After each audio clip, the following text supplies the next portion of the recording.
Hello, ladies and gentlemen, and others. Welcome back to the Nipaa TV show. I'm your host, Nipaa TV. That's me. We're going to be castrating, castellating, StarCraft Brood War. It is going to be episode 3 of Nipaa's Castastions. And you know the drill. We're going to look at 3 Brood War games that we found on the remastered app website where so many replays are. Most of them Korean. Most of them high A, B, and S tier games. Seen some D tier games in there too. It's kind of funny to see, because I imagine that D tier Korean is equivalent to A tier North America, because Koreans have been known. StarCraft is alive. Yep, I'm not making any sense. Let's just get into it. Okay, first game we got Barcode versus Tung Suda. What a name. Get rid of that. Get the production tab going. Reveal the entire map. The map is Eclipse. We have seen this map before.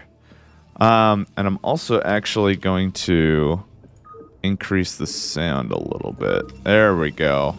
Get a little zhuzh. But let's go and get into the introductions. On the top right of the map of Eclipse, I'm trying to do the StarCraft 2 thing with the middle mouse button. It's not working that great. Tung Suda. On the bottom left, we have Barcode. Brown Barcode? Is that brown or red? I'm not sure. Anyways, Brown Protoss Barcode on the bottom left of the map. So, again, yeah, map is Eclipse. We've seen this map before. Pretty cool map. Third seems like it's relatively easy to take. And then after your third, it becomes a little bit more difficult to take those bases. Luckily, getting expansions isn't as paramount in StarCraft 1 as compared to StarCraft 2, as we've mentioned before. Well, this map actually has the lurker eggs. That's pretty cool. Lurker eggs to kind of create a full wall off, I imagine. Just that one little pixel makes the difference because, yeah, remember in Brood War, you have to be very careful with your building placement because unit collision and pathing in this game is not as refined as some of the newer RTS games, for sure. And PvP, I'm not terribly familiar with the meta for PvP. I think I've seen a lot of Reavers and Shuttles play. Sorry, my kitty's trying to get on my lap. I'm just going to make some room so that he could just hop on. Yeah, so we have some scouting probes. Gonna see what's what, trying to see if their opponents are gonna be doing any cheese, which I don't imagine any of these players will, not so far anyways, because we see Cybernetics Core, we see a simulator, pretty standard stuff, pretty standard openings. Gas is complete now, but we don't see any cannon rushes or proxy 2 gates. I have yet to see that cheese in this game or casted any of these games, but that would be fun to see still. Maybe that'll change over time. But whose pylon is this? Is this Tung Suda? What is he doing? Actually, we may see some kind of form of cheese if that's okay. Looks like we got some Proparas. That's kind of funny. Zealot's there to say, hey, you stop it. Hey, you watch out. And hey, Barcode's doing the same thing to Tung Suda's probe. So a true mirror matchup for sure. Come on up, baby. Make it. Oh, and they're getting a Dragoon range, which is a relatively cheap upgrade. 150 minerals, 150 gas. Might as well get it if you're gonna go Dragoons, which you most likely are as Protoss. It seems I have yet to see a game where someone's like, nope, I'm not gonna get Dragoons. So you might as well get that range upgrade because it does make a huge difference, especially versus early aggression, because Dragoons can just scoot and shoot, kite, and all that junk. So that's pretty cool. And looks like Kitty's trying to get a better angle. Come on up, baby. Come on up, baby. There you go. Where's your good kitty? You can see his tail, I think, a little bit. There we go. There's his tail.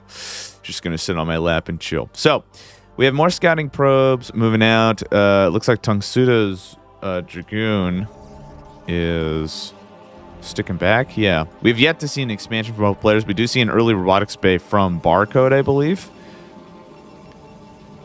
where is that?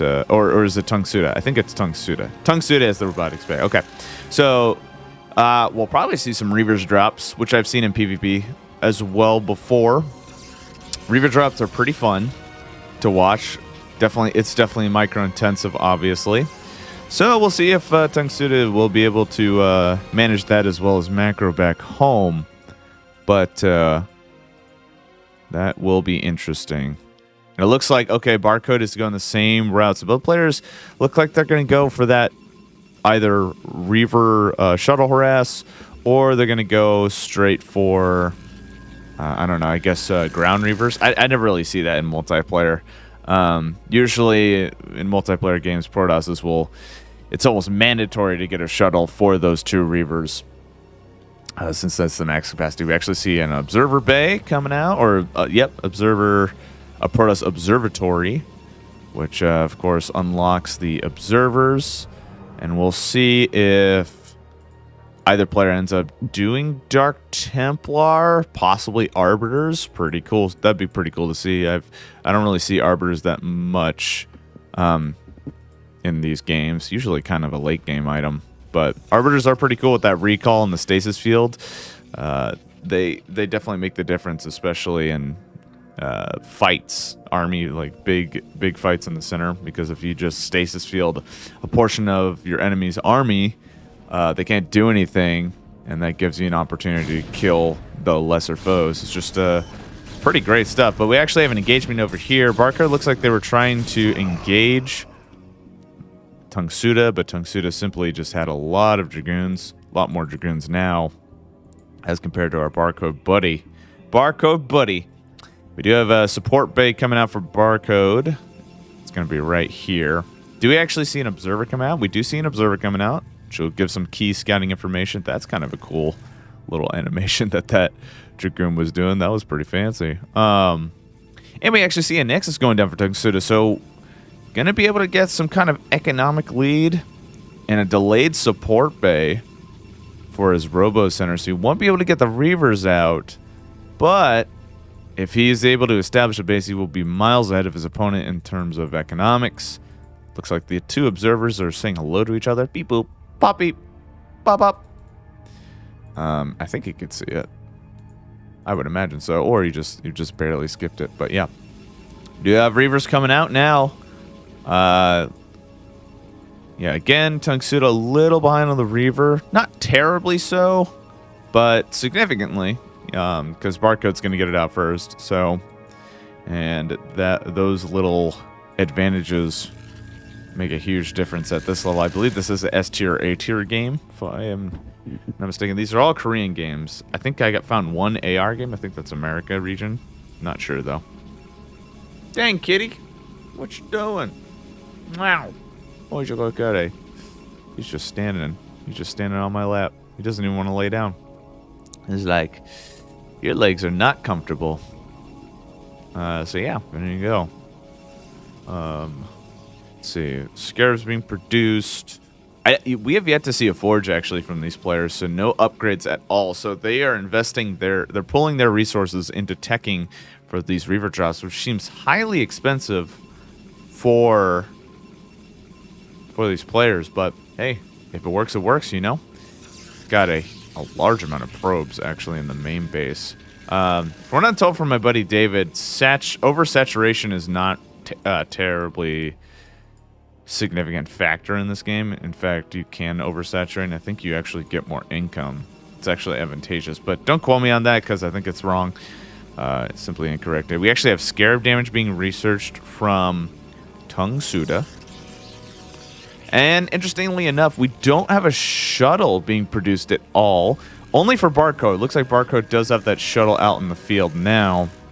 He's loading up those Reavers. He's probably going to do drops lower Dragoon count, lower army count than his opponent, or about the same. But the difference is how much damage can Barcode do with this Reaver. We're about to find out for sure. And actually, I forgot to neglected to notice these set of Dragoons. So pretty even ground force actually right now. The difference is that Barcode has a shuttle. Tungsuda looks like he's getting a shuttle. He is. There we go.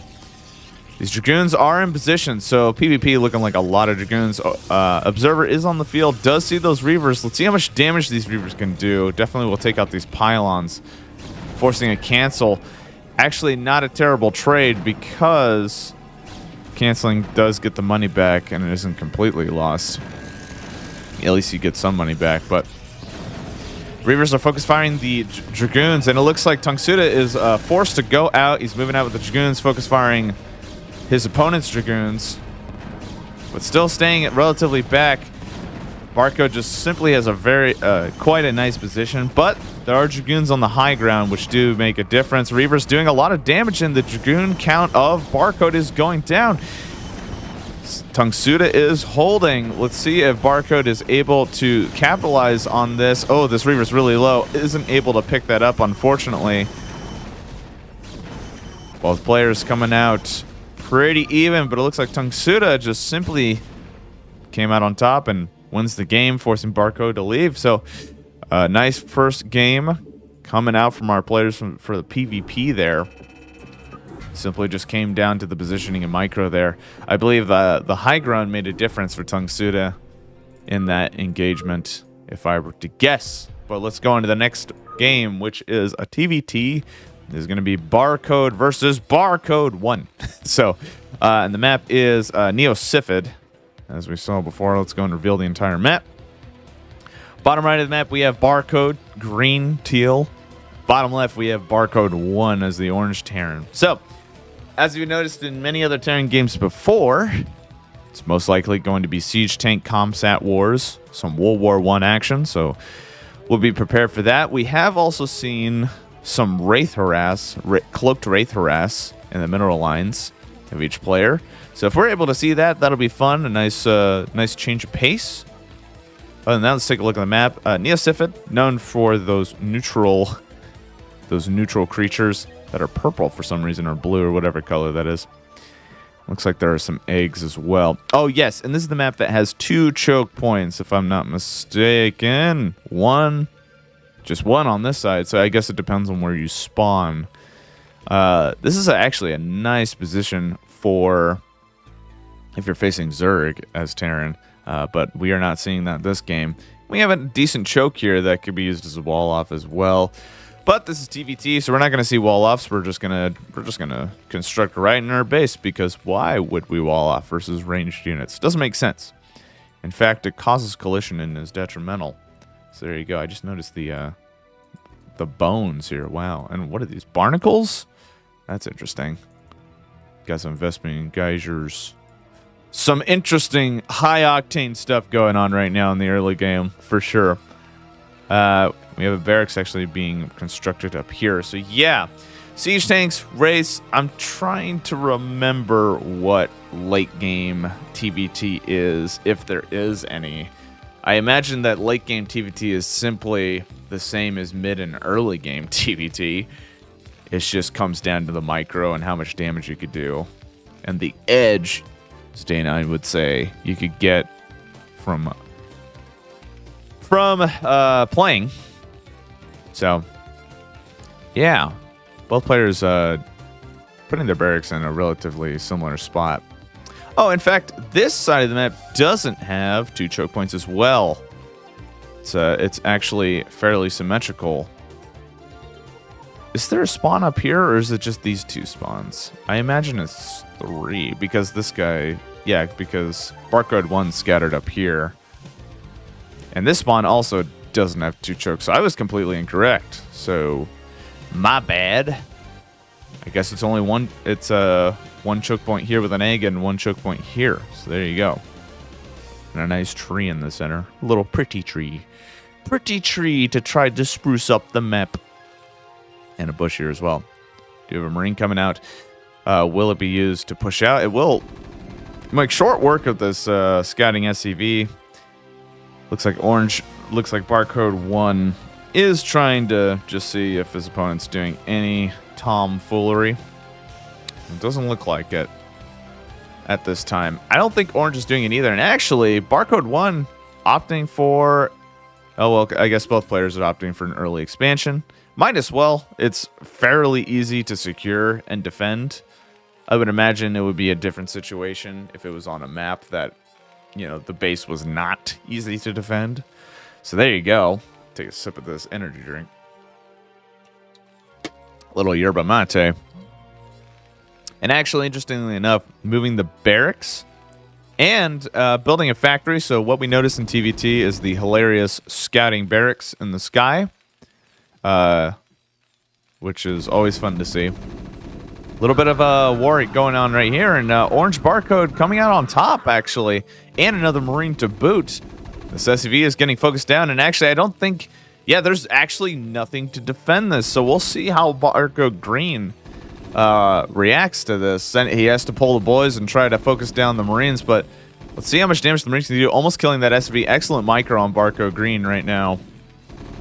I should just say green. On green right now. Some excellent Marine micro, and an SCV does go down. Quite a bit of damage. We have a Vulture also being produced on the field as well.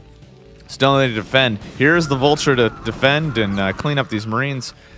Did get one SCV, so decent trade for sure. Barracks are exchanging high fives and hellos across the map. Hello. Hello. Good day. See you on the battlefield. Yes. And we'll see what... We actually have Graviton. We have Ion Thruster, so that's the faster Vulture upgrade. So definitely going to see some mech play, it looks like, in TVT here. Not opting for the Bio Siege Tank sort of build.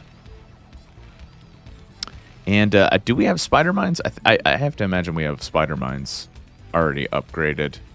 Both players have the same amount of Vultures. Let's see how good the micro is going to be. It's going to come down to that. But the positioning is probably in favor, and unit count right now is in favor of orange right now. So green smartly pulling back.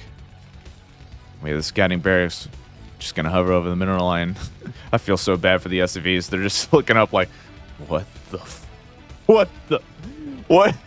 going on? The shadow just going over their heads. It's like, damn, the sun's gone already. Yeah, I don't know why SCVs have a, you know, gold rush miner voice, but I'm sticking to it. Orange is moving out with a large amount of Vultures. They should have Spider Mines at this point. With some focus firing going down on the green. Green simply doesn't have a lot of Vultures, not in position anyways. They're over here on the map, and we'll see how much damage orange can do. Quite a bit of SCVs are going down. Vultures diverting some of the damage. Focus fire going down. Let's see who's micro. And actually more Vultures are being pumped out for green. SCVs are being pulled from the line in order to mitigate defense. And the barracks actually landed down weirdly, oddly enough, for orange. And orange is just gonna lift it up because Vultures can't shoot up. Take that, nerd. Orange being forced to pull back. SCV repairing that Vulture. Nice positioning. I can't imagine green is able to break through this. Both players still opting for Vultures, by the way. No siege tanks inside or Goliaths. So this is pretty funny. This could be just an only Vulture game. These guys are playing mono battles for sure. Green is moving in. See how good the micro and focus fire is. It's seeming pretty close right now, but again, orange has better positioning and therefore comes out on top. It was a nice concave. Spider-Man being researched for both players. And orange not skipping a beat. He's going to go straight and chase his opponent back at the home base, but it looks like green is going to reposition here as well. Focus firing the orange barracks. And actually, orange with the balls trying to produce a Marine under green's nose while he is distracted with the micro at his enemy's base. Barracks is burning, but not to the point where it's starting to decay. I believe that is below 500. Hello, kitty.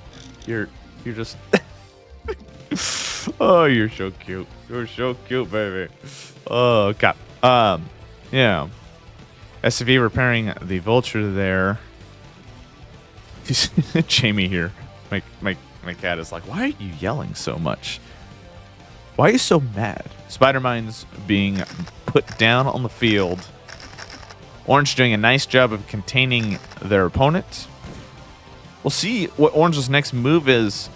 Could actually opt for a third base. Both players going for siege production right now, as well as armor. It looks like someone's getting, I think green's getting an armory right now. So we'll be able to get to, yep. Oh, okay, academy. Where's the armory? I guess that's an orange base. Orange's base. Spider Mines are on the field, so green does need to be careful here. Have to get some detection. Eventually, both players will get Science Vessel. Let's see how much damage these do. It looks like the spider mines can't attack other vultures. I am surprised. So I guess it's only bio units, I imagine. I don't know. Oh, this is green. Wait, no, that doesn't make sense either. Okay, whatever. Orange slipping by, trying to do some more damage. I think he got a couple SCVs. Not sure. Siege tanks are on the field. Siege research is going down for orange right now. And just the battle of the vultures right now. Crazy micro going down right now. Green looks like kind of coming out on top, forcing orange's hand. And we'll see what ends up happening. He actually has more vultures. Oh, no, sorry. That was the rest of his vultures. He's just moved away. He moved away. God dang it. Jamie. Jamie keeps moving my my pop filter. You're a little troll, you know that? You're just like your dad. Okay. So yeah, now it looks like the containment is on the other foot. Green is trying to contain their opponent, doing a decent job. Spider mines being put down. Some other spider mines on the field. Just a bunch of mines actually on the field. 3 siege tanks for green. How many siege tanks do we have for orange? We got 2 so far. Looks like we have 2 more on the way. And, oh, command center is actually being constructed for orange. So it looks like we're going to have a 3rd base, and we actually have Goliath on the field. Going to try to focus fire that barracks. Barracks are pretty tanky, so we'll see if these Goliaths will be able to reach the burn stage. It looks like they will be able to. This barracks needs to be repaired before it starts burning slowly. Unless that's not how it works in this game. No, it is. Yeah, it's going down slowly. Slowlier. Oh, and actually, these Goliaths, it was an optical illusion. They could actually, this looked like a high ground, and they went up, and this barracks actually is going to go down. And actually some harass for green, or sorry, orange, doing some damage. Lots of things happening right now. Fortunately, green is going to have to repair their barracks because it dead. So, or yeah, let's see if he ends up doing that. I feel like he should, because if he wants to build more barracks, but he does have 4 factories, so 4 factories makes some. That's a good number for production, I feel. Yeah, the Comsat wars, they begin. Going to be used to take out the minefields on this map for sure. What are you doing? You're so goofy. You're so goofy. You're such a goofy kitty. We actually have some widow mines, or spider mines up here on the exterior bases, the exterior potential bases, I should say, for orange. So if an SCV rolls by, it will immediately be welcomed with an explosion, which is not a great way to start your day, by the way, if you didn't know. Green focus firing some of those orange vultures. Lots of siege tanks in position right now. And we'll see what ends up happening. Nice containment. Nice spider mine positioning. Looks like 3rd is already secure for orange, but so is green. So both players economically relatively even right now. And looks like they're just going to build up their forces. We have a Comsat station. We have some wraiths being, looks like 1 wraith being produced. And a science vessel being produced for green right now. So we'll be able to pop out those science vessels. And I believe they have like some kind of spellcasting ability that makes units just not be able to do anything. I forgot what it's called. But I know they definitely have Irradiate and EMP, but looks like we have siege tanks in position. Orange able to clean out the line a little bit, but the positioning is simply really strong, and smartly pulling SCVs to repair this siege tank. And vultures are in a nice position. Like the fact about vultures, how they can kind of compensate for Terran's lack of mobility as mech, because it seems like mech is not as mobile as bio. And that might be not the case in StarCraft 1, but definitely is for 2. And in order to counteract mech, it's all about positioning and, you know, out-positioning your opponent, taking advantage of, like, harass and drops and whatnot. Which might be the same case in this game. So, there you go. So, vultures and siege tanks moving in position. We have a kitty that is on my lap, moving the microphone. Very rudely, I might add. My goodness. Both players just kind of chilling. Let's actually look at the upgrades. We only have 1 damage, plus 1 damage for orange, plus 1 damage for green. So both players are relatively even, but it looks like green is going to be able to do the double upgrade production for their mech units.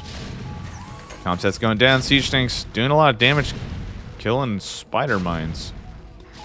And we'll see if green or orange end up taking a 4th. It looks like green is taking a 4th right now. Transferring some SCVs over. No real big engagements right now. We actually have cloaking field for the wraiths being researched as well. This is something we don't normally see in TV2. Not that I've seen. It's just wraiths being used on the field. And it's kind of smart because green doesn't really have a lot of glass, if any, actually. So that little bit of damage from the wraiths should be able to make a difference. But it doesn't look like it matters because green has a lot of ground forces. So we'll see if Goliath will be in production. We have a science vessel coming out for green. And I don't think we have any science vessels coming out for orange at all. There is a Goliath on the field. We'll see how much damage it could do. It does kill 1 wraith. Does it kill 2? I think it does, actually. Okay, nice. 2 for 1. Pretty decent trade. Green slowly chipping away at his opponent. Still nice positioning from the siege tanks for orange. Orange securing a 4th base down here. I like that. Actually securing another base. 2 bases at once. That is actually a little wacky tobacco for sure. That's going to be interesting how he's going to defend those positions. I don't think green knows about this 5th base. But we'll end up seeing what happens. Lots more siege tanks and vultures being pushed out. Orange replenishing their forces. +2, I think, is being researched for orange. Let's take a look. Where's the armory? Oh, you can't see. It doesn't work like that. You have to just kind of guess. I imagine he is +2 already. No, he's... Okay, so that would be +2. Both players going for +2. Green just getting +2 done. And 3, 2...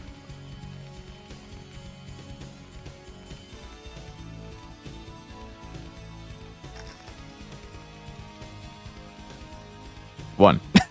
Okay, there it is. It's +2. I thought it was a lot quicker than that. I'm sorry. Has a science vessel on the field. I wish we were able to check out the spells so that we could talk about them. Because I am not terribly familiar with most of the spellcasts in this game. I think the only one I'm familiar with is Protoss because... Newsflash, it's not any different in 2. It's a Side Storm. And there's some new spellcaster units. Oh, I guess there is Dark Archon. I don't know anything about Dark Archon that much besides Hallucination. And that's all I know. That's it. Hallucination. That's it. I don't think I've ever used Dark Archon. Seems pretty rare. Seems like Archons are pretty rare in multiplayer, I should say. I've been rocking Archons in campaign lately. And they're still pretty dang good, but apparently, you know, you don't really go Archons in StarCraft 1. It's more of a, my Templars are out of energy, might as well morph them into an Archon. It isn't, okay, I am not going to even get Psionic Storm ability. I'm just going to morph into Archons because I'm lazy and I want to A-click, which is the case with me. Anyways, back to the game. We have a little bit of a push out here, a little advance. Green taking out some units of orange and the 4th base for orange. And it looks like orange is just going to opt out and he is done. And so the game goes to green barcode. That's the end of game number 2. Let's go into game number 3, which I forgot what it is, understandably. All right, we got Wyco versus Ever on Vermeer. It's going to be a TVZ. Let's get right into it. Again, the map is Vermeer. We've seen this map before. I believe this is the map, yep, with the animals in the corners, as well as the AMD/NVIDIA. I don't know which gaming company it is, but, or not gaming, yeah, GPU company. Whatever, GPU company.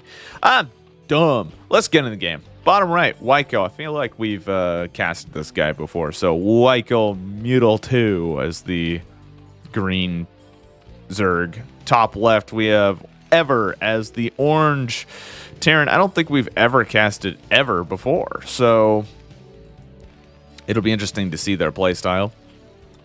Wyko. I feel like Wyko goes a lot of static defense. I know that's pretty general. Like, what Zerg doesn't go static defense, Nipaa? You're dumb. And it's like, yeah, well, I mean, you're half right. Actually, you're fully right. Okay, so, yeah, we'll see what ends up happening. I have to imagine TVZ. I don't think Zerg goes hatch first. I do know they go Mutalist. I know they go Lings. I don't see Lurkers that much versus Terran. It's usually, yeah, Ling, Muta, into, what, Ultralists or Guardians eventually. Fairly simple unit composition. But bases, definitely want to be on top of bases as Zerg versus Terran opponent due to, you know, map control and just general income. It's nice to have extra income, of course. For any situation, really. It's like, oh, man, it'd be nice to have a little more income. Make things a little easier. Not completely, obviously, but, you know, a little easier. Nipaa, you're projecting. What are you doing? Okay, so it is hatch first. That's interesting. So hatch first into spawning pool. Okay, so that's the build, it seems, for Zerg versus Terran. And interestingly enough, Terran is not walling off. Maybe he doesn't need to, because you could just lift up as Terran, obviously. Maybe trying to make sure the main base is okay. And we'll see SV. We'll see if SV ends up reaching the opponent, green. Their opponent, I should say. Maybe doing this because of possible cheese early on. Easier to defend this high ground than this wide strip choke point. Maybe. I don't know. That's okay. We shall see, said the blind man as he picked up his hammer and saw. Hi, kitty. You're just really active, aren't you? That scare you a little bit? I'm sorry. I'm sorry, baby. I'm sorry, babe. Hatch is down. It is complete. It is morphed. It's Morbin time. Hatchery's done. So, see what ends up happening. We got a fast layer going on. That's interesting. So, like, right click, you can. That was interesting. Oh. I'm not sure. I was like right clicking and it moved the screen a little bit. But I don't know. Maybe it's a glitch in the matrix, yo. So we have a drones being produced. We have a layer. Right. Okay. Back to the game. We have metabolic boost being researched. We have layer 3/4 of the way done. So Spire will probably, more likely than not, be produced relatively soon. Terran. Usually Terrans get that engineering bay at around like a perfect amount of time as the Mutalists come in. Same with the missile turrets. They construct the missile turrets right as the Mutalists are coming into the base. So I should say the engineering base done before the missile turrets. So Spire is down. Where are the Lings? So usually Lings postulate outside the natural base of Terran. Things looking pretty standard bandered right now. And Terran doesn't really need to get any gas, so not opting to get that natural expansion gas. We actually do have an academy being complete. Will we see STEM being researched? We do. So we'll see the stereotypical. We're actually going to see some bio. Which, yeah, that is pretty standard, isn't it? So just medic marine right now. Pretty sizable marine count. Not able to see the Lings and able to get one. It's going to force Zerg to pull back those Zerglings right now. And Spire is almost complete. We do have the engineering bay just starting for Terran. We'll see how much. We'll see if they'll be able to plop down those missile turrets right now. This will be pretty essential for defending. Stim is also pretty great. Stim and positioning of Marines will also be great at thwarting that Mutalisk offensive. We have Flyer Carapace. That's right, Flyer Carapace seems to be the go-to choice for upgrading for Zerg. And we actually have an interesting third base, which Terran knows. He knows. I was about to say understands. Terran looks like they're positioning towards that region. How the hell did he know that? That's kind of bizarre. That's either a lucky guess or, yeah, forced to cancel. Or this Terran is a map hacker. Which is probably what we haven't seen ever before. Drone kind of moving away, and unfortunately this little secret ninja expansion has been deflated by Ever. Beatles on the field, we have 4 to be exact. And I'm sorry, I'm gonna kick you off, Jamie, because your claws are starting to hurt my legs. Love you, baby. Bye-bye. Okay. 6 Mutalists on the field. See how much damage they do. Hey, what's up, BNNV? How you doing? It's good to see ya. Hope you're doing well. We have oh, actually, one of the Mutalists did actually get killed by the Marines. But we're back to 7. Okay, we're now at 7. We have a stim going down. And it looks like it was a preemptive stim. Kind of expecting where the opponent is going to be. And interestingly enough, Zerg is not going for harassment in the base of Terran. Probably because they expect missile turrets. I do remember you. Probably because they don't expect, because they already expect that missile turrets are down in the field. And some Mutalists harass going down on the Marines and the medics. It is a low count right now. And actually, the Mutalists end up cleaning up, okay, those forces. It looks like Terran does have more troops to boot. But yeah, we have +1 weapons being researched right now. Stim going down. Mutalist trying to find an angle to harass, but Terran just doing a fantastic job of setting up the missile turrets. Good, I was testing if you have memory issues. I don't think so. Can't quite remember if I have memory issues for sure. We have a third base going down for our Zerg player, Wyko. Definitely in a good position to do so, considering the fact that they are containing their opponent quite well. Terran can't really move if they're constantly under the threat of Mutalists possibly destroying their entire life. So, the containment here is excellent room and space to get that third, which does get complete. Opting to get the gas first over the minerals, which kind of makes sense. We have 2 bases of relatively full saturation for Zerg. Actually, kind of a low drone count, so that is interesting. Zerg, I feel like that is stereotypical for Zerg. They tend to get a lot of bases, but not entire full saturations in those bases. Or there is a possibility that it's just simply not getting enough drones. It's just as simple as that. But looks like Terran is getting a little bit more confidence, pushing out. We have more Mutalists on the field as well. We'll see what ends up happening. We actually have a greater spire being produced right now. The hive is already complete. Will we see cracklings, which is the increased attack speed of these Zerglings? And again, these Mutalists in a small ball stim going down. Let's see how much damage they could do. The Mutalists are spread. They are not in that center ball that they are before, except for this one now. And just doing some micro. One of the Mutalists, I believe, did just die right now. We have a science vessel being produced right now. We have a Valkyrie coming out, which will make short work of those Mutalists if there are larger amounts of them. But once the science vessel is complete, we'll definitely see some irradiate going down, which will be fantastic versus these Mutalists. With the Valkyrie doing a crap ton of damage, I believe Valkyries do have some splash taken out this over. Like, get out of my swamp, the Valkyrie says. This map kind of looks like a swamp map, but not really. Stim going down. Zurich is being forced to push out. Valkyrie doing a lot of damage. It's still maintaining its vitality by staying alive because it has 11 HP. Kind of crazy. Can't believe that Valkyrie didn't die. Zerg didn't want to do too much. We actually have some cocoons morphing. Unfortunately, these cocoons are in a not a great position, and these Guardians, before they even morph, will die. And actually forcing Zerg to leave the game. It was simply just not the best of positions for those Guardians. And Terran ends up taking that game. So that was game number 3. Let's go into game number 4. Let's see here.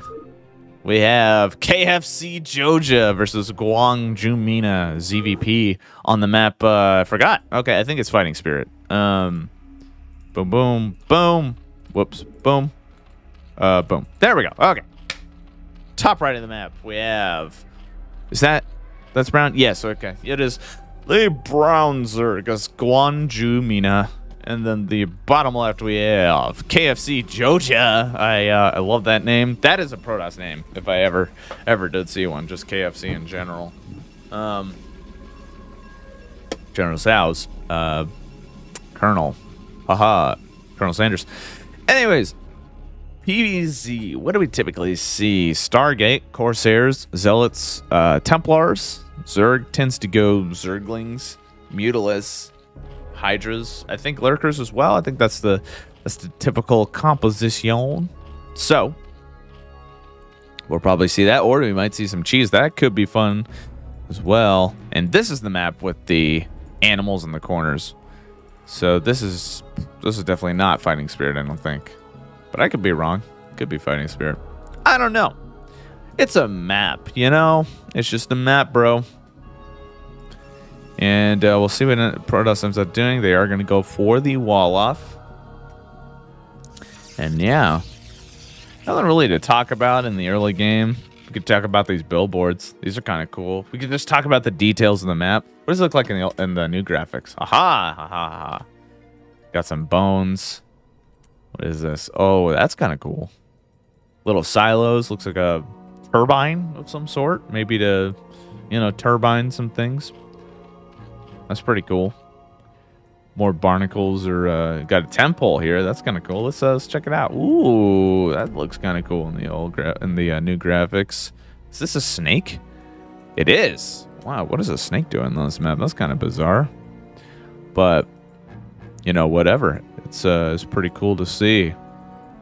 Thing about this map that's really nice for Zerg, lots of open space, lots of flanking routes. So I would say this map is fairly Zerg favored, I would say. Because yeah, Protoss also kind of has a difficult, that is a difficult third to secure. Because look how wide open it is. I suppose you could just postulate your forces here, but that also leaves this one exposed. So you kind of have to have this large concave here to make sure that your 2-3 bases are secure. So that's interesting. But I think, this third base seems to be the favored one that people tend to take. Get a nice ramp here, get some photon cannons, get some wall off here. And then this fourth base, just forget about it. It's just going to die constantly. But Nexus going down for a Protoss player. Some typical stuff. Gateway expand. One gateway expand. Zealot is moving now. We'll see how much damage it does. It ends up killing one Ling. Will it get two? It looks Zerg is going to push back. There's kind of a full surround on the Zealot. Another Ling goes down, but this Zealot's about to die, and no drones look like they died. Only 3 Zerglings, so not a bad trade at all. No significant damage seems to have been done. It would have been a much bigger deal if that Zealot was able to get maybe 1 or 2 drones, because that would set back the Zerg player's economy more significantly than you would think, because economy, just everything that happens early on makes a big difference in the late game. But we have a forge going down. We'll probably see... I don't think we'll see a cannon, because due to the fact that, Protoss is able to see these Zerglings. Sees that it's not a large Zergling count, so there's no real need to put down a cannon as he puts down a photon cannon. Great. Awesome. So I sound like a freaking idiot. Nice, dude. Thanks, KFC. You jerk. All right. Both gases are being assimilated because, you know, they're called assimilators. And we have a, looks like a macro hatch for our Zerg player. Not going for a third base. We'll see what they end up doing. We don't see a lair being churned out yet due to the fact that gas is kind of scarce these days. So we'll see what ends up happening. Another zealot moving out. I think it's yeah, just a new zealot coming out and killing the Zerglings. See if the zealot ends up getting a drone kill. I don't think it will because there are more Zerglings coming out to say hello. Hi, zealot. How are you doing? Ow, that hurt. You killed me. Oh, you killed me too. That's not very nice, bro. What the heck? But for us, just being a little bit of a nuisance, annoying the Zerg player, kind of spreading its gaze, I should say, or, you know, turning its gaze away from focusing on macro, being a general distraction, essentially, which Protoss excels at. Haha, actually, there's a third up here. Oh, and there's actually two zealots that are gonna try to clear up. It looks like none of these zealots have kills yet, so no drone kills so far, but it is forcing Zerg to, you know, build more lings. And the Protoss is certainly keeping the Zerg on their toes, trying to do as much damage as possible, utilizing the corners of the mineral fields as a means of doing a lot of damage. And these zealots are still alive, by the way. Really low HP. That zealot does go down. More Zerglings being forced to be produced, so being a major thorn in Zerg's side. Hydroden is down, and another zealot actually going into the main and the natural base of Zerg, and we have 4 kills on the zealot. I think those are drones. That is pretty significant, and forcing drones to be pulled out as well. So Protoss doing a fantastic job of just doing a bunch of damage and still doing damage. No lings at all coming back home. Drones being forced to attack the zealots. One of them does go down, but just a bunch of damage going down, and Hydralisk being forced to pull back and attack and giving away the information to the Protoss. Unless the Protoss already expected the Zerg was going to make Hydralisk, but still, information nonetheless. Hydralisks are on the field, which means lurkers could be here relatively soon. See how Zerg ends up capitalizing on this. Drones are being produced in the third base. And do we see Protoss moving out? Yes, Protoss, not skipping a beat, being ultra aggressive, sending out more zealots, trying to do as much damage as possible. We'll see how much damage they could do. And Zealot Legs is actually almost 3/4 of the way done right now. So we'll see how that ends up boding for our opponent here. Looks like those are moving out. And Zealot was able to get 1 drone kill. Do we see more harass at all? Doesn't look like it. Oh, Hydralisk, actually, I did not see this. My mistake. Zerg's moving out, has moved out, sending Hydralisk at the front base of Protoss. Protoss doesn't have a third, so he is kind of trapped in this position. Lots of photon cannons. Looks like a photon cannon was, excuse me, killed earlier. No shield battery as well. So, the only thing that Protoss has to defend are zealots. I don't think. I mean, these zealots do have legs. More legs now because they're fast as heck, boy. And zealots are going to try to focus down the Hydralisk, forcing a pull back. Do we see any other harass in the third base? This doesn't look like it. Actually, a Corsair is on the field, so Protoss able to get that Corsair out. We'll see how much damage the Corsair ends up doing. It looks like it has 1 kill already, so it already killed an Overlord. And killing this Overlord would supply a blocked Zerg, but Hydralisks are thwarting that attack.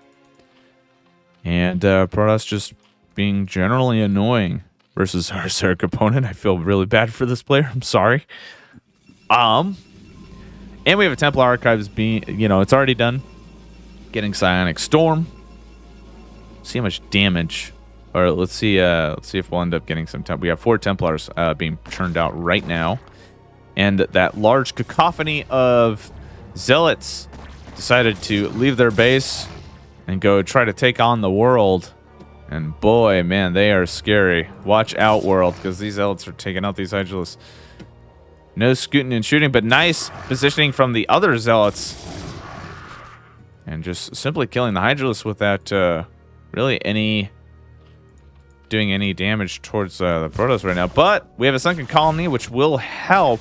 And a nice positioning as well for Zerg. But, oh man, these Hydralisks are kind of out of position. Unfortunately, Zealots are just pretty strong if the Hydralisks hold still like they're doing right now. More Hydralisks are here to reinforce. Some scooting and shooting, some micro gun down for the Zerg player. Thwarting the Zealot offensive. Psionic Storm is almost done. Where are the Templars? I think they're back at the base, but I just simply don't want to miss this fight right now. Now we can look back. I don't see the High Templar. I feel like they are back here. Okay, they are back there. Very cool. I mean, Zerg is still holding on. We actually have 6 Dragoons coming out on the field. And, oh, man, these Hydralisks are, like, right in melee range. That is just, it feels bad. If I ever did see one. Zerg is doing a smart job of trying to pull the units back and punish Protoss's lack of hold position for those Zealots. Because if you don't hold position, those Zealots are just going to follow whatever they see until the end of time and kill them, essentially. It's kind of like fishing. Zerg is kind of fishing for units at this point. And it looks like Protoss is forced, you know, they have to kill that photon cannon in order to get these Dragoons out. Some High Templars on the field. They do have enough energy for Side Storms, and it is researched. Protoss really trying to secure the third base here. Getting some photon cannons. I have to imagine he will get about 3 to 5 is usually the count I normally see.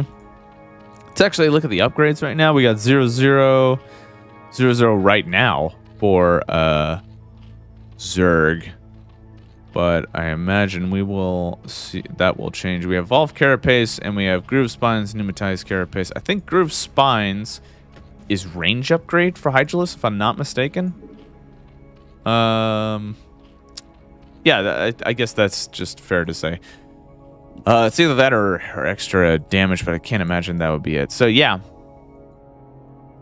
third base is being secured for Protoss, and a fourth base being morphed in for Zerg. It's going to be much easier to defend, especially now that Lurkers are on the field. Lurkers are fan-freaking-tastic if they are not detected.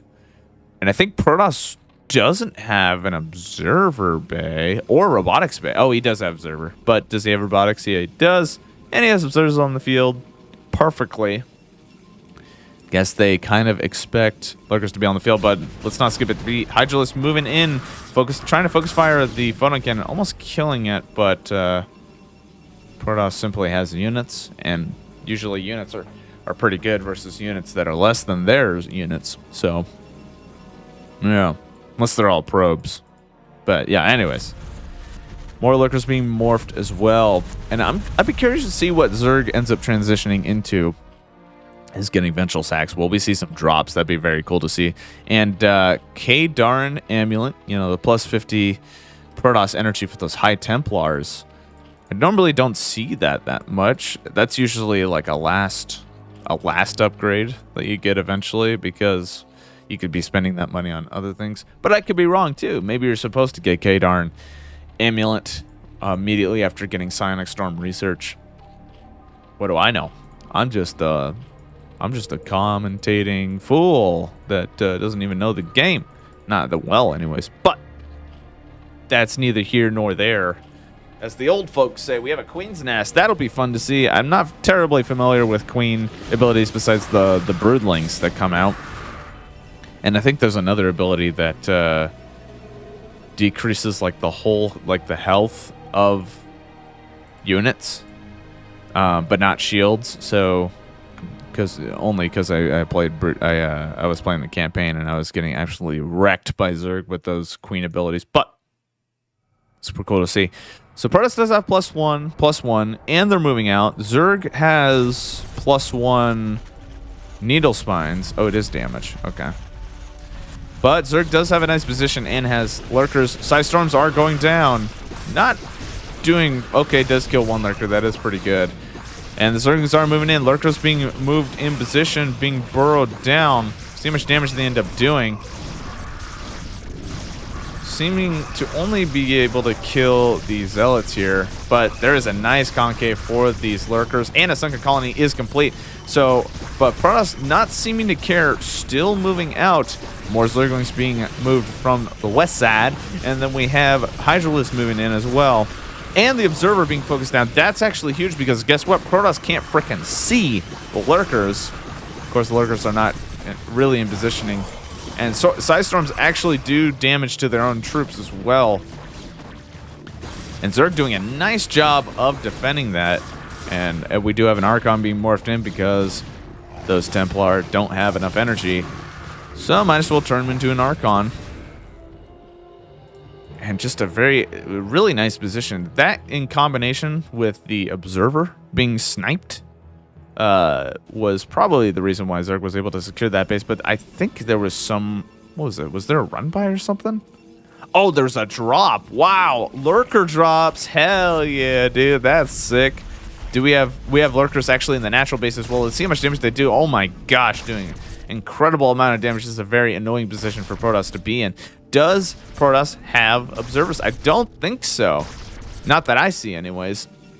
And Protoss actually not opting to reposition as well. Just gonna let the lurkers do damage here, which is no bueno. Okay, observers are being produced on the field now. Not even using the psionic storms for these lurkers. That is an interesting move. I guess the Protoss is pretty flustered, moving all of their probes. It looks like to their fourth base. Oh, they have a fifth base going down as well too. So I guess I was completely wrong about my prediction of where they would get their bases, because it kind of looks like it was in reverse. Observers on the field, gonna clean up these lurkers. The simulator does get destroyed as well. And Protoss is probably going to retransfer their probes equally into other bases. And actually, Protoss opting to go for a sixth base? What? That's kind of bizarre. And Zerg can see it. Oh, it's because, oh, okay, so they're positioning here to try to stop Zerg here. But Zerg has a really solid position with these lurkers. I don't think they're going up the ramp.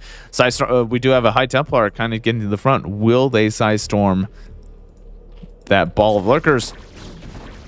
I don't think so, but I'm not sure what Protoss's strategy is here. Getting some cannons, trying to make a little outpost, I guess. I'm not sure, but we do have a retransfer of the probe since that lurker drop was thwarted. Did a surprising amount of damage and a lot of delayed mining. And actually, we have more. We have a huge doom drop, and Protoss is able to see it with their observers. We'll see how much damage they end up doing. Photon cannons end up seeing the overlords, and this is forcing Protoss oh shit moment, and there's nothing in the main base of KFC. So we will see how much damage this doom drop does. I have to imagine it's going to do quite a bit, as the kids would say. Protoss being forced to pull back. We have an Archon being morphed as well. This main base is pretty much in shambles. All the probes dying. All the structures dying. Not sure what Protoss is going to end up doing in this situation. Has the Dark Temple on the field. Has some other bases as well. And interestingly enough, oh, it looks like they tried to do an assault on this base for the Zerg. Looks like it wasn't met that well. And actually, the main nexus actually does get down, and a lot of tech structures did die. That is pretty significant. The only thing that Protoss can produce right now, I think the Cybernetics core is dead too. Yeah, only Zealots right now can be produced right now. And maybe some Robotics Bay. I think only the Observer can be produced. So yeah, Cybernetics core is being built. Excuse me, that was gross, but you liked it. Where is the Cybernetics core? Let's see. It's right here. Okay, it's in the third base. Now Protoss can make Dragoons, not drones, lol. Oh my god, I am just a mess. There's so much going on in this game. And we actually have a Dragoon, some Dragoons being moved out to kind of clear the rest of this doom drop. And Zerg is just chilling in their base and really making a huge comeback from that early game blunder with the Hydralisk. You know, doom drops, great positioning with the lurkers, and just kind of really playing their opponent right now. So doing an excellent job. And tons of lurkers being morphed at this time. Lots of lings too. Okay, only 4. I exaggerated. There were a lot of eggs, okay? A Lots of eggs. More eggs than a damn buffet. Okay, breakfast buffet. That makes more sense. I don't know. I mean, you put eggs in everything, honestly. Like, you know, your cakes and your sauces and in your breakfast. We use eggs for a lot of things. So, there you go. So I'm not entirely wrong. But we have carapace going down, and I have yet to see queens being produced. Actually, we have a queen's nest. Maybe that was used to try to get that hive, which we do have. Do we have cracklings on the way? I don't think so, but we do have upgraded missile attacks. So Zerg really sticking to their guns with the Hydra Lurker Ling composition, and a Nidus Canal as well as being produced. So Zerg will be able to like move towards, we'll be able to move towards this base, and again, solid positioning with the lurkers at the high ground.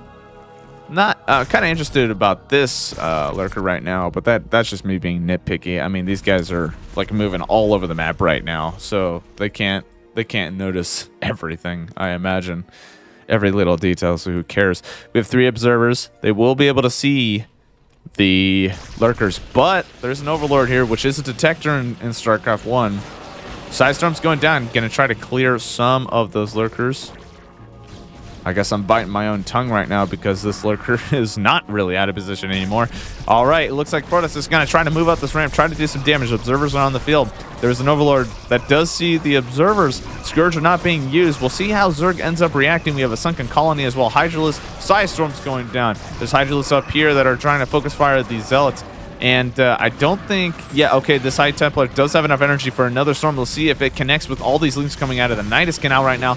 But it's going to be used on the lurkers. I like this because I think the observers did just get focused by the Scourge, and I neglected to see it.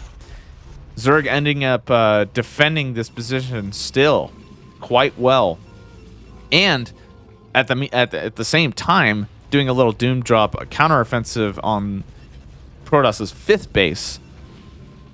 Huge drone transfer as well. Zerg doing a nice job of just defending, and I'm not sure how Protoss is going to be able to defend are able to keep up with the Protoss, with the Zerg. Zerg is getting Defilers on the field, which will enable those Dark Clouds, which are really solid to get. And we have another hatchery.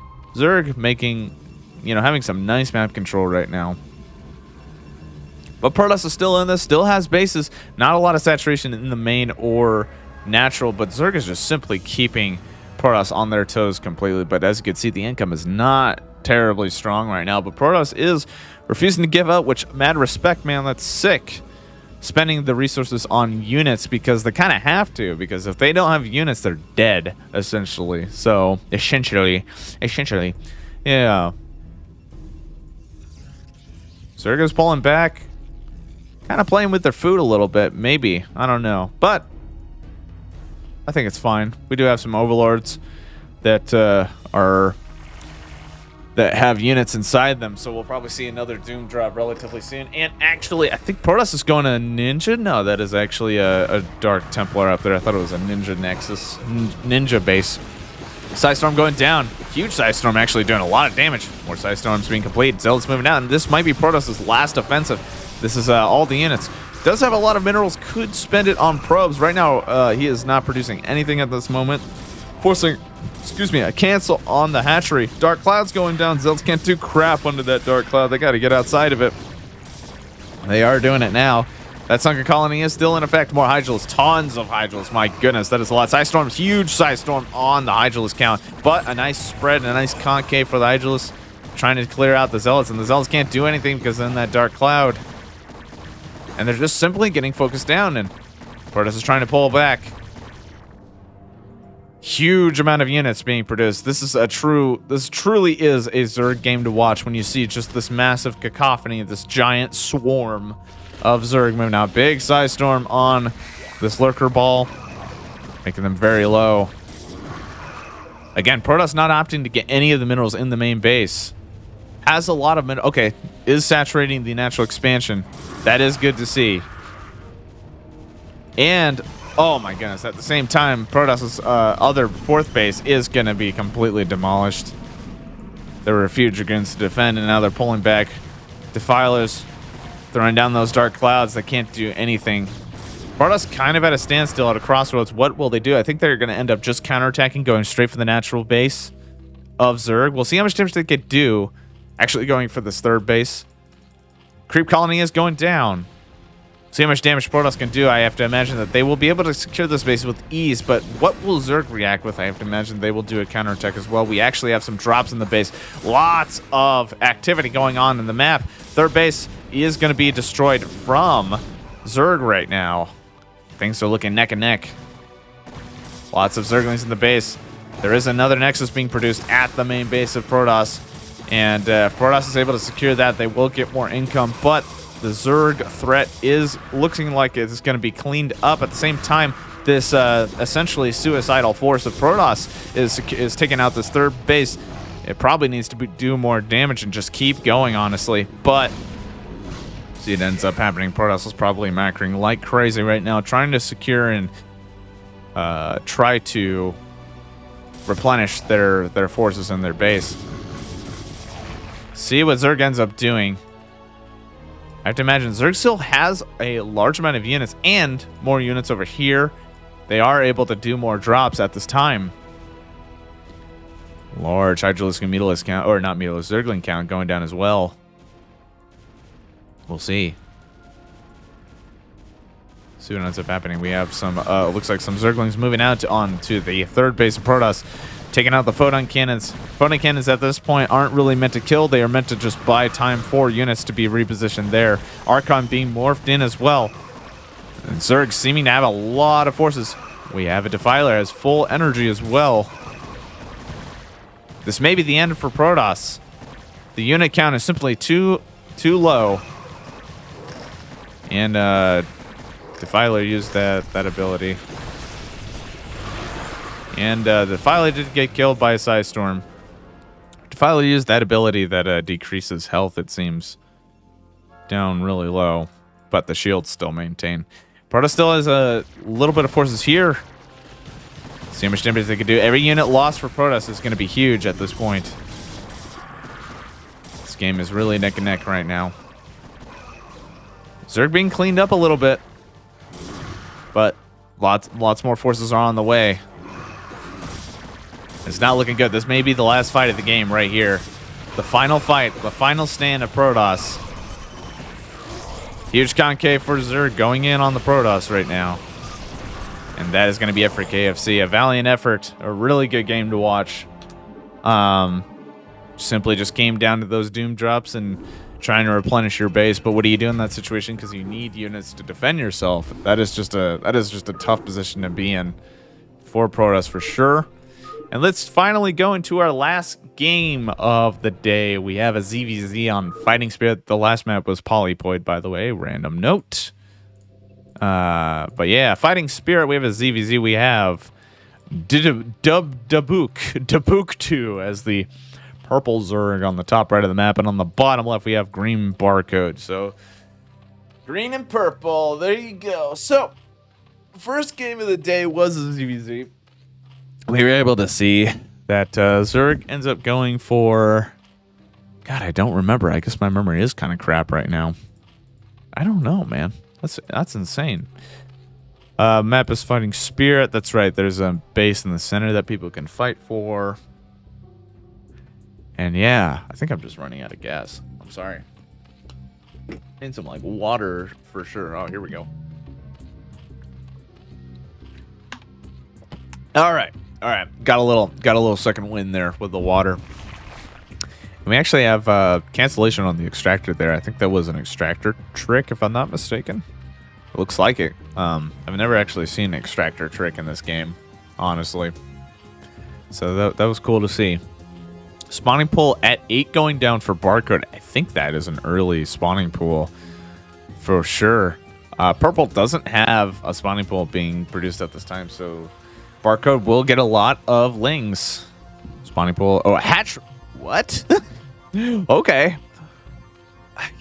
Okay, that's bizarre. All right, so we have a macro hatch going down first thing for Dabuk. No spawning pool at all, by the way.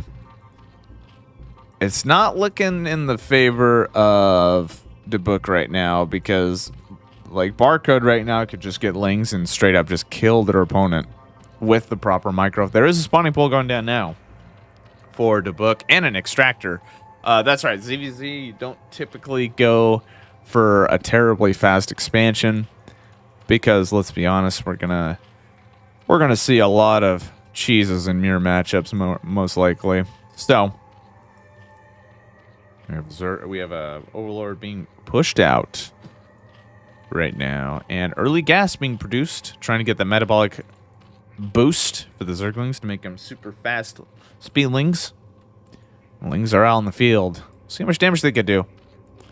Spawning pool is almost done for Dabuk, so still enough time to start getting Lings. And I have to imagine with these three, with these three larvae getting Lings, and we actually have a macro hatch being complete as well, which could be there's an opportunity to build another Zergling for sure. But not really opting to do that because Dabuk does not expect anything, but I think there's an Overlord somewhere to kind of scout this. Things out on the field. And it's very important that these Zerglings do not get past this ramp because once that happens, there's so much surface area to work with. And Purple doing a nice job of microing their Zerglings and containing this onslaught here. More Lings are being produced right now. And I think the link count is pretty... Oh my goodness, if they do break through. But the link count is pretty even. And actually, Purple looking like they're going to be on top. Drones being forced to be pulled away. One drone does get killed. Drones being forced to be pulled off the line as well. More Zerglings being produced as well. A crap ton of Zerglings being produced right here. And I will say, Dabuk right now in a solid position because home field advantage. They have less surface area for their troops to replenish and reinforce themselves. So this is going to force Green to pull back because he knows that they can't win with that long distance between the hatcheries and their opponent's base. So Purple not skipping a beat, by the way, going to follow and try to get some revenge perhaps for this early aggression from Green Barcode. We'll see how Barcode ends up defending. We have a Spire going down as well as a creep colony that will be morphed into a sunken colony right now, and there it is. And same scenario, holding this high ground as much as possible.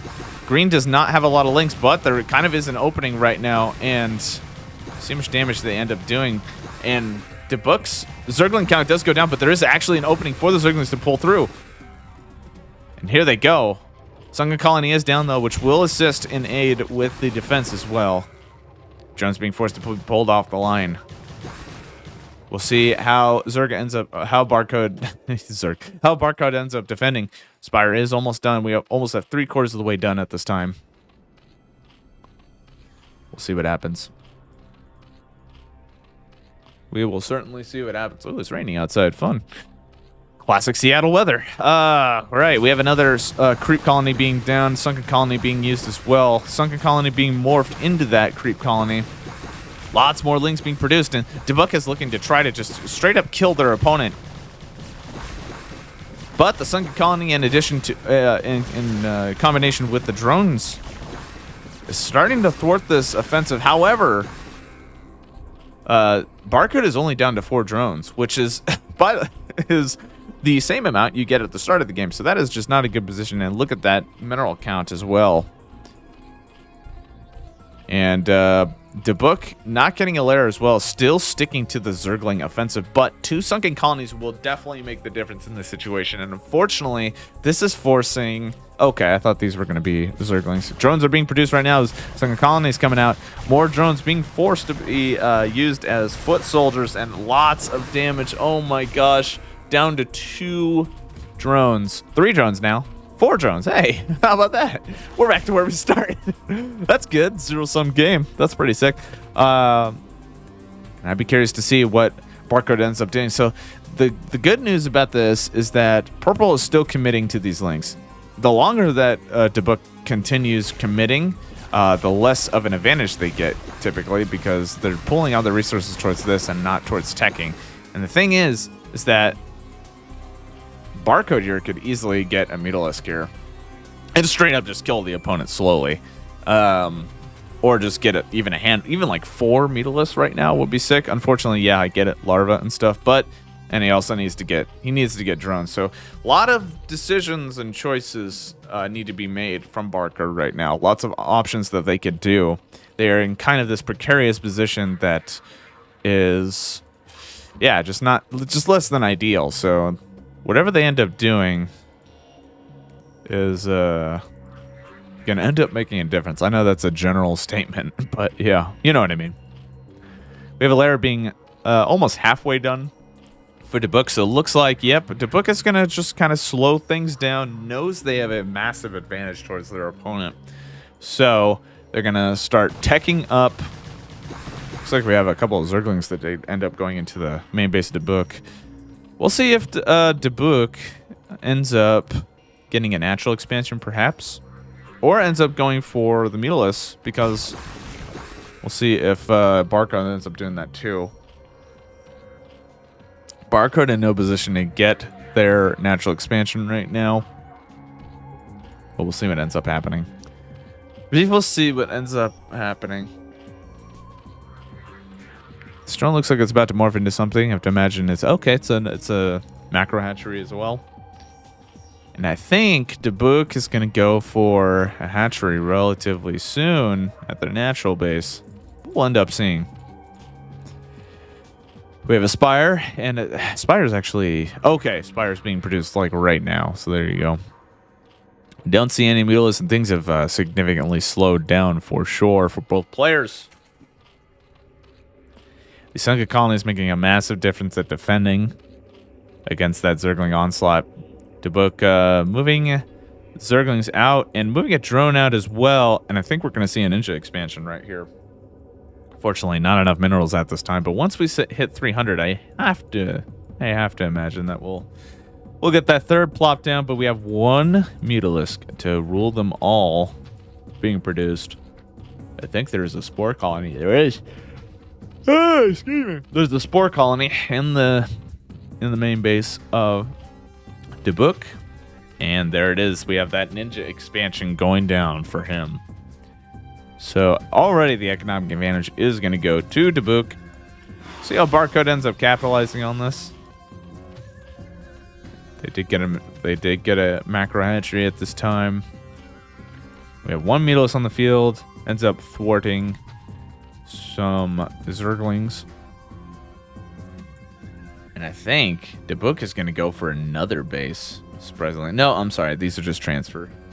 That is just a transfer of drones. That makes sense. We have some Scourge on the field. An exact number of Scourge to deal with that Mutalisk. Or they're going to go for an Overlord. We'll see. This will be fun to watch. We will certainly see. They do see the Overlord does see the Scourge. Where is the Mutalisk? There are two Mutalisks on the field. Those Scourge are going to go straight for them. See how much damage they do, but the micro from the... Wow. That was some solid Mutalisk micro, actually. Ends up sniping one of the Scourge. And forcing the other one to go home. I bet he's feeling really bad right now. He's like, dude, my brother. No. Killed it. We have 5, 6 Mutalisks for Debuk right now. And we have 5 for... Hold on. Yep, 5 for... Barcode right now, and Barcode finally able to secure 6 now. Finally able to secure their natural expansion. It seems once we hit 300. Bam! There it is. And we will be able to get equal economy with our opponent at some point. Again, Zerg players ending up opting to get gas first, it seems, at their bases, which is interesting to see. And it might be a coincidence that I've seen it twice now, but it seems to be what Zergs end up doing. Which is kind of a cool concept. You need gas for Mutalisks and stuff. There you go. So we'll end up seeing what happens. Hatchery is halfway done. We have some Overlords being moved at the top side of the map. A huge little convoy, little armada of Overlords. That would be scary. God, if Overlords actually like had attack, oh, it would be terrifying. So that randomness out of the door. I think there's some Scourge on the field as well. We have some Mutalisk attacking something. Okay, it looks like there's a little bit of a Mutalisk battle right here. Focus firing. We have some Scourge on the field. Will they connect? It looks like they may be able to connect. And actually, Dubuque losing quite a bit, but we have some Scourge from Dubuque from downtown. Doing a lot of damage to these Mutalisk right now. And Barcode doing a nice job of sniping those Scourge. And it looks like both players have relatively even amount of Mutalisk. And right now, it's just an air battle at this time. Mutalisk are moving in. We have Scourge in that fight too. And unfortunately, it's going to be really difficult to focus fire the Scourge when they're literally inside the ball of Dubuque. And making it significantly difficult to secure this natural base Dubuque is making. Again, opting to get gas here. And we actually see a third base being put down for Dubuque right at the natural. So economic advantage is looking pretty solid for Dubuque right now. But we have the Mutalisk count is still high. High Scourge are kind of getting close. Some nice connections and destroying quite a bit of Mutalisk right now. More Scourge are actually on the field. And this is just, again, another precarious and rough position for Barcode. We have no Spores in the field. This is straight up going to come down to the Mutalisk of Barcode. We have 4 on the field doing a nice job of focus firing. See what ends up happening. We have 2 more Mutalisk on the field, but it looks like we have some Zerglings in the field. But remember, there are sunken colonies there from the beginning of the game. Scourge is coming in, trying to make connections, but Mutalisk doing a nice job of sniping those Scourge. And there it is. Nice. Completely destroyed those Scourge. Zergling's going to go for the natural because guess what? The natural doesn't have any sunken colonies. So, forcing Barcode to get some Zerglings of their own, which will defend against the ground force. And actually, not skipping a beat, looks like Barcode is going to go straight for a Zergling run by, try to do as much damage as possible. I think they do know where their opponent's third base is, or I should say Ninja expansion is. But not entirely. We have Scourge trying to make a connection, but these Mutalisks, oh man, as soon as they turn around, it's not in a good position. Does snipe it because the Scourge ended up moving away for a second. That was ample opportunity to do so. Zerglings are moving into natural, trying to secure and trying to do as much damage. But we have some Zerglings from Dubuque as well, trying to take care of green. And that Zergling run by doesn't end up doing a lot of damage, unfortunately. Zerglings doing a run by of their own. Overlords over here. We have more Zerglings on the field. We have more Mutalisk going to try to snipe these Zerglings, but the Zerglings are going to go straight for that natural again. I don't think green knows about the Ninja base. Mutalisk are kind of out of position. A nice little fight here, and this may be it. It's going to come down to the focus firing right now, and the Glaive Worm bounce. More Mutalisk on the field, reinforcing those. Gonna have more Mutalisk being focus fired. We don't have a Spore colony at all. Focus firing it down. Looks like it's neck and neck, but I think this is going to be probably the final stand for Barcode right now. It was a valiant effort, and it was impressive that they made it this far, even after that huge attack at the early game. We have Scourge on the field too, so that always makes it difficult to encounter as well. Barcode doing their best, trying to do some micro here with the Mutalisk, but the Scourge coming in from downtown, and unfortunately, oh man, the Scourge count is simply too high to focus them all down, but we'll see what ends up happening. We have 1 connection, we have 2 connections, but Mutalisk count still remaining alive after that. More Scourge on the field. Zerglings coming in. This may be it for Barcode right now. Natural base does go down, but Barcode is refusing to give up. I respect it. Extractor about to be complete as well. Full kind of a we have 3 bases for the book. Things are looking really good. And we have still Zerglings moving out to do a run by for Barcode to try to see what's what.